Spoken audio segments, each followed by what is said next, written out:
Train में एक शख्स ने खाना ऑर्डर किया, खाना आया, खाने में कीड़ा था। उसने कहा कीड़ा है, तो उसको कहा गया कीड़ा नहीं ये जीरा है, खा लो। आइए अब आपको बताऊं इस पर एक्शन क्या हुआ है। कई बार ऐसा ट्रेन में जो खाना सर्व करते हैं वो ऐसा कहते हैं। ये आप तस्वीर देख रहे हैं। मुरुगन नाम का रेल यात्री वंदे भारत में यात्रा कर रहा था।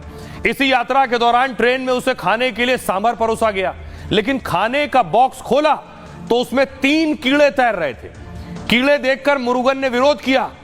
कर्मचारी आए, उन्हें दिखाया ये देखो कीड़ा है, तो कर्मचारी बोले कीड़ा नहीं सर ये जीरा है। कर्मचारी ने कहा खाने में कोई कीड़ा नहीं, ये जला हुआ जीरा है। और इसी के साथ उसने खाने में मौजूद 2 कीड़ों को निकाल दिया जीरा कहकर। विवाद बढ़ा तो उसे खाना वापस लेकर दूसरा देने का ऑफर मिला, लेकिन कोच में मौजूद बाकी रेल यात्रियों ने हंगामा कर दिया। लोगों ने सोशल मीडिया पर अलग अलग तरह की टिप्पणी शुरू कर दी। विवाद बढ़ा, रेलवे प्रशासन ने इस मामले पर एक्शन लिया। जिन खाने में कीड़े निकले थे उसे जांच के लिए लैब भेजा गया है। जहां खाना पैक किया गया वहां भी रेलवे अधिकारियों ने जांच कराई।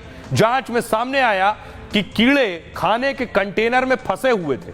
खाना परोसने वाली कंपनी पर रेलवे ने 50,000 का जुर्माना लगाया है। इसके साथ ही रेलवे की तरफ से रेल यात्री मुरुगन से माफी भी मांगी गई है। अगर आप ट्रेन से सफर करते हैं तो यह खबर आपके लिए। वंदे भारत ट्रेन की तस्वीर मैं आपको दिखाऊंगा। ये वंदे भारत की तस्वीर मैं आपको दिखाऊंगा। वंदे भारत ट्रेन से जुड़ी यह खबर आई है कि दरअसल ट्रेन में खाने में कीड़ा मिला। अगली तस्वीर मैं आपको दिखाऊं। दूसरी तस्वीर दिखाइए जरा। ये जो तस्वीर आप देख रहे हैं, खबर ये मिल रही है, मैं आपको तस्वीर दिखाऊं। सीआरपीएफ के डीजी जो हैं उन्हें मणिपुर भेज दिया गया है जिस वक्त जिस तरह के हालात बने हुए, क्योंकि मणिपुर में अफस्पा लगी हुई है और सीआरपीएफ तैनात है, इसलिए डीजी को हालात के मद्देनजर रवाना कर दिया गया है। साथ ही गृह मंत्री अमित शाह भी बड़े एक्शन की तैयारी में, रैलियां रद्द कर चुके हैं। देखिए क्या कुछ मणिपुर पर अब तक कार्रवाई की गई है। ये तस्वीरें गृह मंत्री भी देख रहे हैं। मणिपुर हिंसा के बाद केंद्र सरकार अलर्ट पर है। साथ ही साथ अमित शाह नागपुर में 4 रैलियां करने वाले थे, उन्हें रद्द कर दिया है, दिल्ली आ गए हैं। गृह मंत्री ने मणिपुर की स्थिति को लेकर बड़ी बैठक की है। केंद्र सरकार ने सीआरपीएफ के डीजी को भी मणिपुर भेज दिया है। डीजी अनीश दयाल मणिपुर पहुंच चुके हैं। सीआरपीएफ के अधिकारियों से स्थिति पर रिपोर्ट ले रहे हैं। केंद्र सरकार ने मणिपुर में सुरक्षा बलों की तैनाती बढ़ा दी है। सेना, सीआरपीएफ, असम राइफल्स के जवानों को तैनात कर दिया गया है। मैतेई समाज की 3 महिलाओं और 3 बच्चों के शव मिले। हत्या का शक कुकी उग्रवादियों पर है। इसी के बाद राजधानी इंफाल में हालात बिगड़े।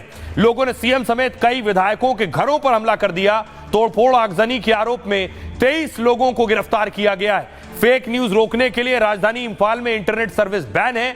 मणिपुर के 7 जिलों में इंटरनेट सर्विस पूरी तरह से बंद है। इंफाल समेत 5 जिलों में कर्फ्यू लगा दिया गया है। 7 नवंबर से अब तक राज्य में 17 लोगों की जान जा चुकी है। कुकी मैतेई के बीच चल रही हिंसा को लगभग 500 दिन हो गए हैं। इस दौरान 237 मौतें हुई हैं। 1500 से ज्यादा लोग जख्मी हैं। 60,000 लोग घर छोड़कर रिलीफ कैंप में रह रहे हैं। सुनिए सियासतदान क्या कह रहे हैं मणिपुर के हालात पर।